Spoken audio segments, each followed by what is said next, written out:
आणि मोदक हे गणपती बाप्पांचा सगळ्यात आवडता नैवेद्य आहे। मात्र आता तुम्ही गणपती बाप्पाला चक्क आईस्क्रीमचा नैवेद्य देखील दाखवू शकता, कारण हॅव मोर कंपनीने मोदकाच्या फ्लेवरचा आईस्क्रीम आता बाजारामध्ये आणलंय।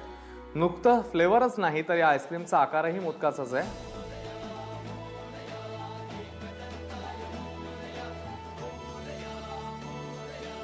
आणि आमचा प्रतिनिधी वैभव परबने या मोदकाच्या फ्लेवरचा आस्वाद घेतला, तेव्हा त्याच्याकडनं जाणून घेऊया कसं आहे हे गणपती बाप्पा स्पेशल आईस्क्रीम।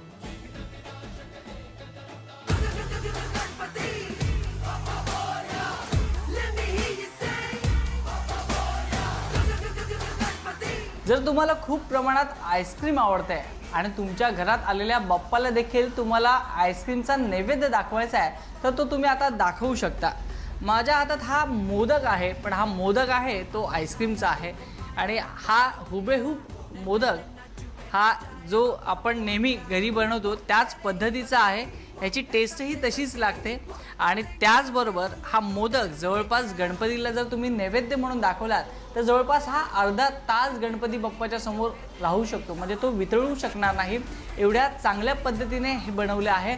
हॅवमोर या आईस्क्रीम कंपनीने हे एक नवीन प्रोजेक्ट मार्केटमध्ये आणलेलं आहे आणि ते घेण्यासाठी आईस्क्रीम पार्लरमध्ये अनेक ग्राहक देखील आलेले आहेत। आत्ताच आपल्यासोबत एक ग्राहक आहेत, त्यांनी आताच एक आईस्क्रीमचा मोदक घेतलेला आहे।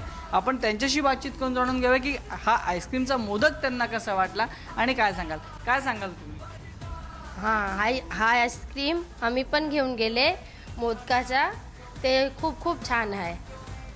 गणपती बाप्पाला पण आवडेल आणि तुम्हाला पण। काय खासियत है, क्या स्पेशलिटी है इस आइसक्रीम की, किस प्रकार से बताएं? जी अभी आप गणपति बापा को मोदक का लड्डू चढ़ाते हैं तो सेम फ्लेवर आपको आइसक्रीम में खाने को मिलेगा। आई थिंक ये फर्स्ट टाइम हो रहा है कि आपको मोदक फ्लेवर आइसक्रीम में आ रहा है, तो मैं चाहता हूँ आप एक बार ट्राई करिए इसको और बहुत अच्छा लगेगा। और आई थिंक ये भगवान को चढ़ाने के लिए भी बहुत बेटर है और ये आइसक्रीम हमारा है आधे घंटे तक मेल्ट भी नहीं होता और बहुत मतलब आप ट्राई करिए और बहुत अच्छा है। आईस्क्रीमचा नैवेद्य दाखवायचा असेल तर तुमच्यासाठी आता आईस्क्रीम मोदक हा नव्या रूपाने आता उपलब्ध झालेला आहे। तेव्हा आईस्क्रीम म्हणून किंवा आईस्क्रीमचा मोदक म्हणून तुम्ही तुमच्या बाप्पाला एक प्रसाद म्हणून ठेवू शकता। कॅमेरा पर्सन कृष्णराज वैभव परब, ABP माझा, मुंबई।